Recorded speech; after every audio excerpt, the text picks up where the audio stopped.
Hi there, Wycliffe Barrett, X-Plane Dedicated. Today we're going to have a look at approach and landing in the Zibo mod. Some people get very confused about it because it looks all so complicated. I mean, look at this chart here. It isn't complicated. All you need to do is take your time and plan in advance. So here we have the approach chart, okay, though, should I say the standard terminal arrival chart. And we're going to come in on a rival 1 golf. So straight down the arrival. And at certain points throughout this, you've got to be at certain speed and certain flight levels. You can see those, the flight levels in pale blue.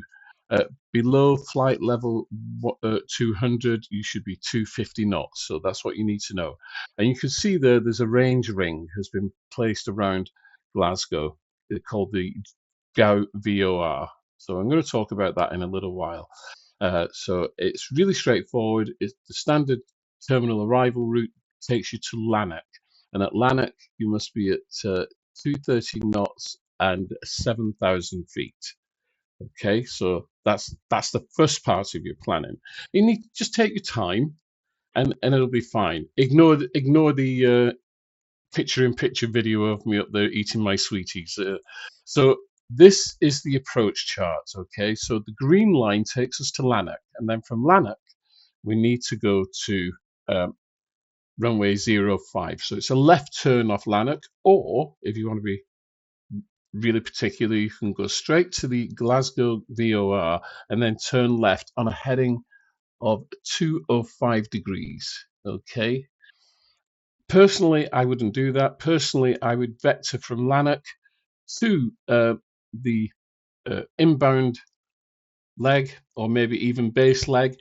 We need to leave Lanark at 3,000 feet, descending to 2,400 feet, and then from 2,400 feet, we're turning onto the ILS and descending down to the runway. Okay, now there's a couple of things here on this chart that we need to take into account.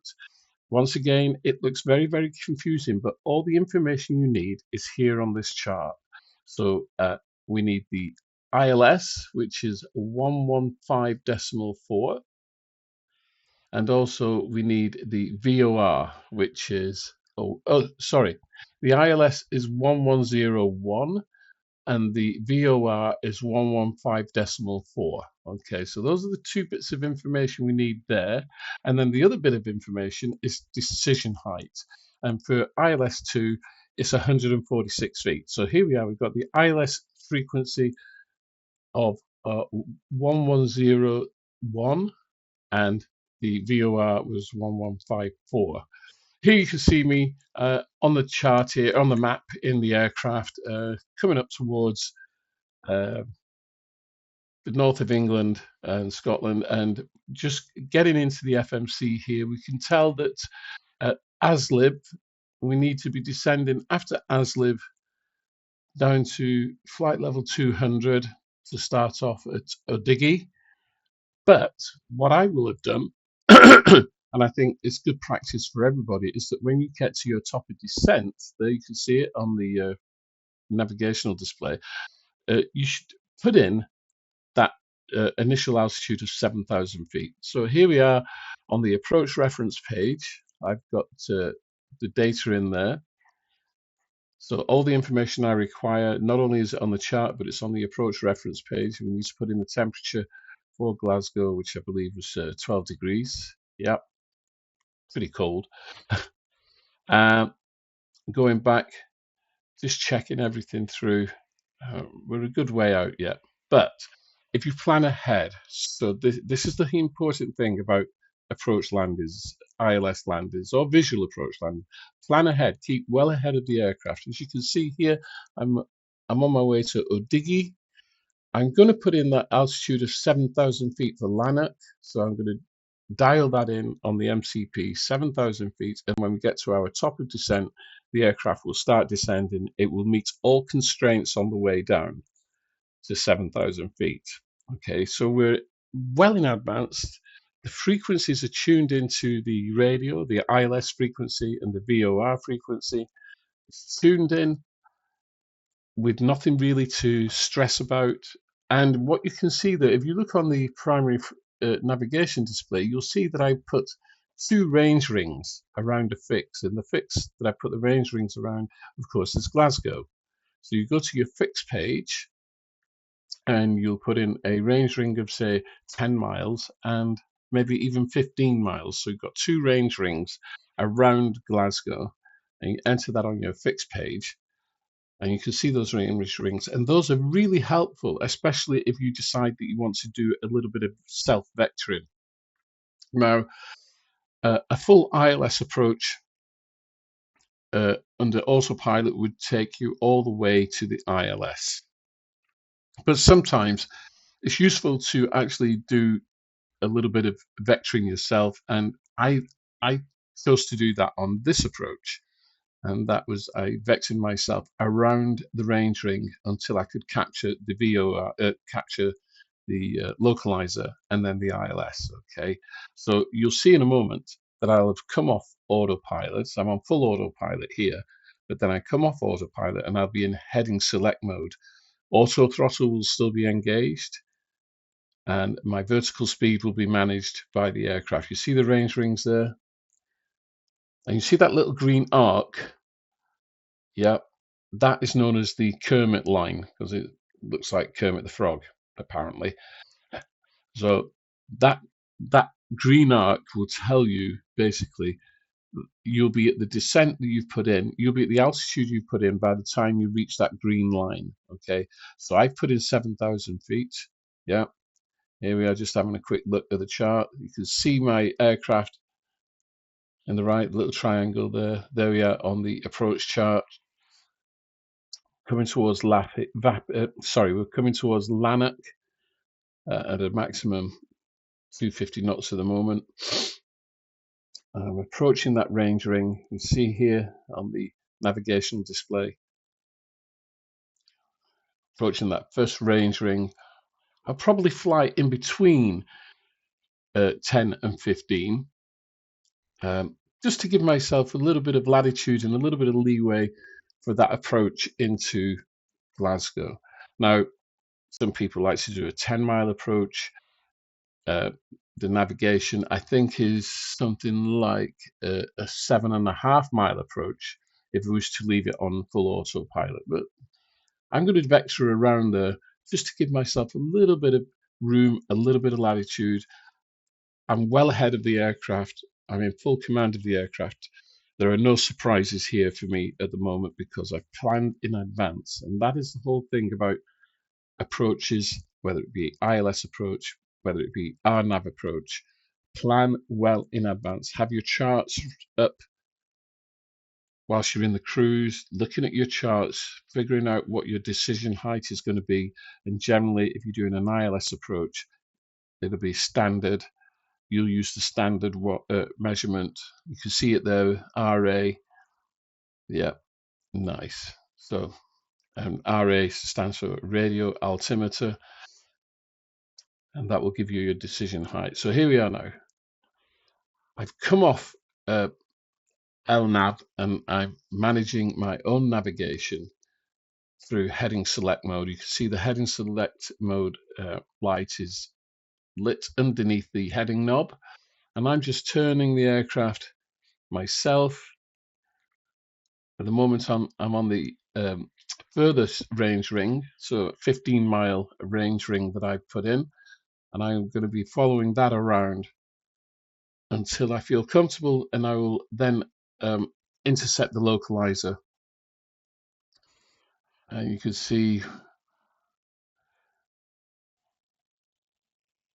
we're going to start descending there now. We'll be descending around about vertical speed of around about 1,000 feet per minute.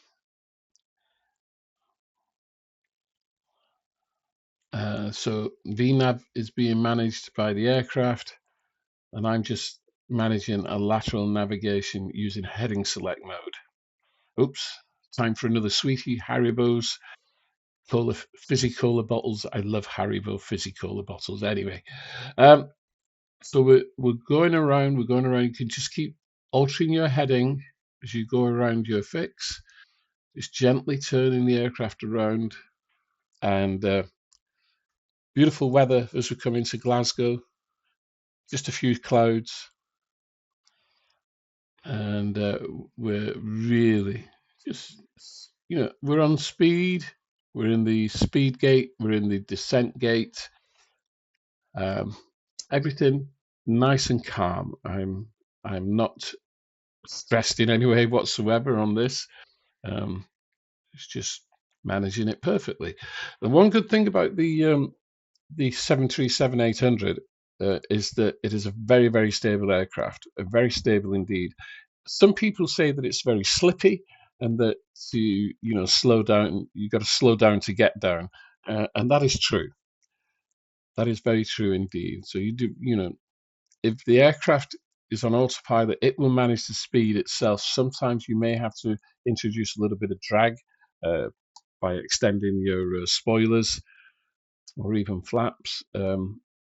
I've got five degrees of flaps in now, so I'm at really my first flap setting, 5 degrees, and that's just really helping me as I start to slow down. As we well know, as we get slower, we need to create more lift so the aircraft remains stable in descent.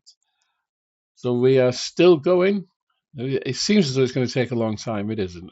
We just cut the video there slightly, put in a cut just to speed up this process a little bit.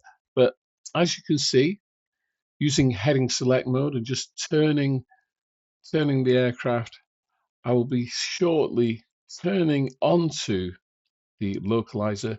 Here you can see I've made some adjustments, and we're now on the localizer. Gear is down, flaps down 30, flap 30. The runway is in sight, but we're still on autopilot. We're still on autopilot. We're in approach mode. I have not yet taken control of the aircraft. Now, some people say, especially Airbus tutorials, they'll say take control of the aircraft at about 1,000 feet. You can do that by all means. You can take control of the aircraft at any altitude you want on approach. But if you have trouble holding the center line or holding the course directors, then I would say keep it on autopilot for as long as possible, even down to decision height, and you could turn off then. But I'm going to turn off at around about just under 1,000 feet, I think. I will turn off the autopilots just under 1,000 feet. Here you can see the runway is in sight. I've got 2 white and 2 red, which means I am dead on the localizer and the ILS descending down the glide slope really nicely as we come into Glasgow Airport. Once again, no need for wild stick movements. You just keep that aircraft descending. I'm going to be coming off very shortly. I can't quite see. I'm probably around about 800 feet here. Autopilot is disengaged. The aircraft is mine now. So there is a crosswind straight across the runway. As you can see on the navigation display there, the wind is from the right hand side. There we go. A little bit of a correction. The wind is from the right hand side, so it's directly across the runway. It doesn't matter whether we was on runway 23 or 05, but 05 was indicated when I created this flight. Nice and steady, very, very subtle movements, and do not look at the cars as you come over the road. That can be fatal. We're well below decision height now. I'm looking at where I want to land. Slowing down, and going to land in the touchdown zone. And I think that touchdown now. There we go. That crosswinds just caught me a little bit. Let's get back onto the center line. And there you have it. The ILS approach with hands-on landing on runway 05 at Glasgow. So I hope you found this video useful. Like I say, it's a short tutorial video. The main thing to remember is to plan well in advance in the charts that you need as your standard instrument approach chart, so your star, and your standard terminal arrival chart, sorry, your star and your approach. And if you've got everything in, you've got your frequencies in, you'll have no trouble at all. And just take your time. Now, of course, if the weather was bad, as it was 2 days ago when I was flying somewhere and I was landing in rain, and I could barely see the runway as I came down, even with the wipers on, then you really have to rely on your instruments more than your visual cues. But even then, you should be fine. And if the weather is really bad, you could always do a full auto land in the 737-800, or go around. If the weather's bad, go around. So I hope you found the video useful. Please try and give me a thumbs up, a like, and a comment. The algorithm loves that. You know what YouTube is like. And once again, I hope you found the video useful. My name is Wycliffe Barrett. This is Explain Dedicated, and this is number 2 in a series of tutorial videos on the Zibo Mod 737. Here we are, just coming into the airport and coming on to stand at Glasgow. Fabulous airport to fly to. You don't always need to go on long flights to have fun and excitement. Short flights, an hour long, 45 minutes, are even more exciting because you've got a lot more work to do, believe me. So there we have it. Thank you very much for watching. We'll see you again soon. Cheerio.